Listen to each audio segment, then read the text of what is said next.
Have you ever wondered how a single molecule like dopamine can drastically improve your mood, or just why electrical charges send thoughts to our brains?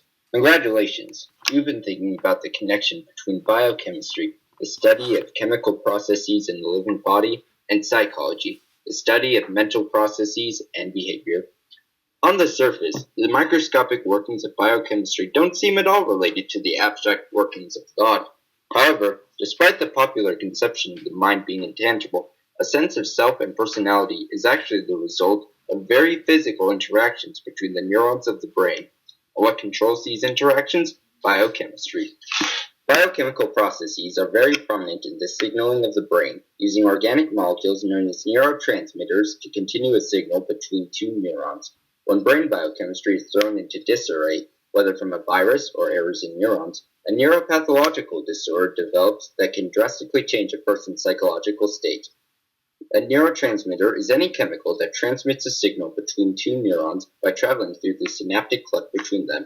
Neurotransmitter receptors bind to them based on their unique shapes and conformations. This is why psychoactive drugs, whose forms are similar to neurotransmitters, can attach to brain receptors and change behavior.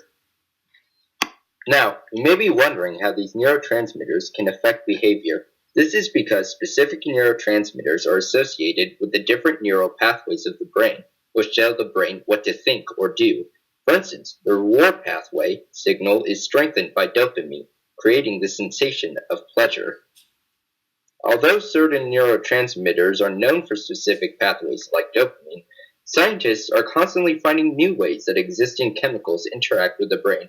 For instance, researchers have discovered that GABA not only restricts movement during sleep, but also represses stimulus in the auditory pathway, deadening the effects of sound. Another important job that GABA has is in regulating the amount of glutamate in the brain. Glutamate is another neurotransmitter. This one focuses on cognitive functions such as learning, memory formation, and synaptic plasticity, making it very important to keep the brain and mind healthy. By talking about glutamate, we can also start talking about our second way that biochemistry and psychology are related, neuropathological disorders. In neurodegenerative diseases such as Alzheimer's disease, glutamate is often underexpressed, which partially results in the loss of memory and mind. Alzheimer's disease is one of the most well-known neurodegenerative disorders, and primarily attacks the cortex and hippocampus, which results in memory loss, personality changes, senility, and eventually death. Of the top 10 causes of death in the US, this is the only one that cannot be prevented, cured, or slowed. Alzheimer's attacks the brain through two ways. The primary method is through plaques made of beta amyloid, which is in turn formed by the miscleaving of the protein APP. Beta amyloid plaques are neurotoxic and block neurons and synapses, resulting in forced cell death. Although beta amyloid proteins will form plaques, it takes a rather long time to do so. Unfortunately, research suggests that plaque fibrils are able to seed the clustering of new plaque through providing nucleation sites. This allows the beta amyloid plaque to easily spread throughout the brain and wreak havoc. Another way that Alzheimer's disease attacks neurons is by creating tau tangles.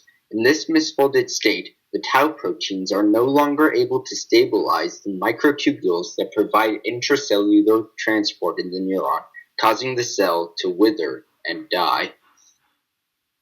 Going back to the discussion of neurotransmitters, research has shown that glutamate levels are drastically reduced in brains afflicted by Alzheimer's. One lab has found that the ratio of autoantibodies to glutamates was much greater in Alzheimer's patients than the normal population, explaining the loss of these critical neurotransmitters.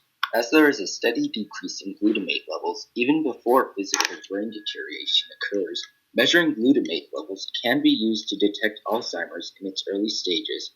By using non-invasive brain imagery, Alzheimer's can be detected at a stage where the psychological and brain damage is minimal.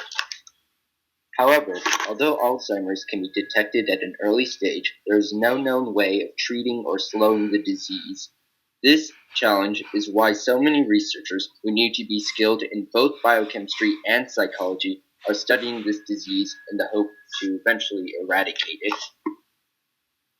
One such researcher is Dr. Jennie Robinson, a psychologist and medical researcher. Robinson's interest in the disease started when her mother was diagnosed with Alzheimer's in 1999. Her goal has been to study both the psychological and pathological aspects of this disease. Dr. Robinson's efforts led her to the Alzheimer's Association, a group formed in 1980 which helps families cope with the disease and promotes research and Alzheimer's advocacy. While there, Dr. Robinson became the first psychologist to become the director of medical and scientific affairs.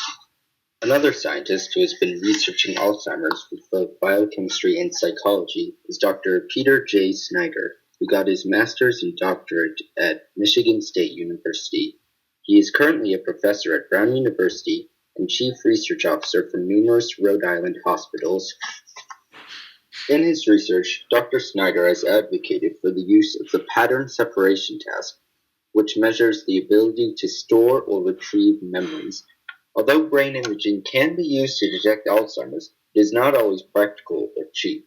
As such, Dr. Snyder hopes that scientific tests such as this can help drug and therapy development. Through both the way neurotransmitters activate neuropathways and the degenerative effects of neuropathological disorders like Alzheimer's disease, it is clear that proper brain biochemistry is necessary for proper memory and psychological balance. Thank you for your time.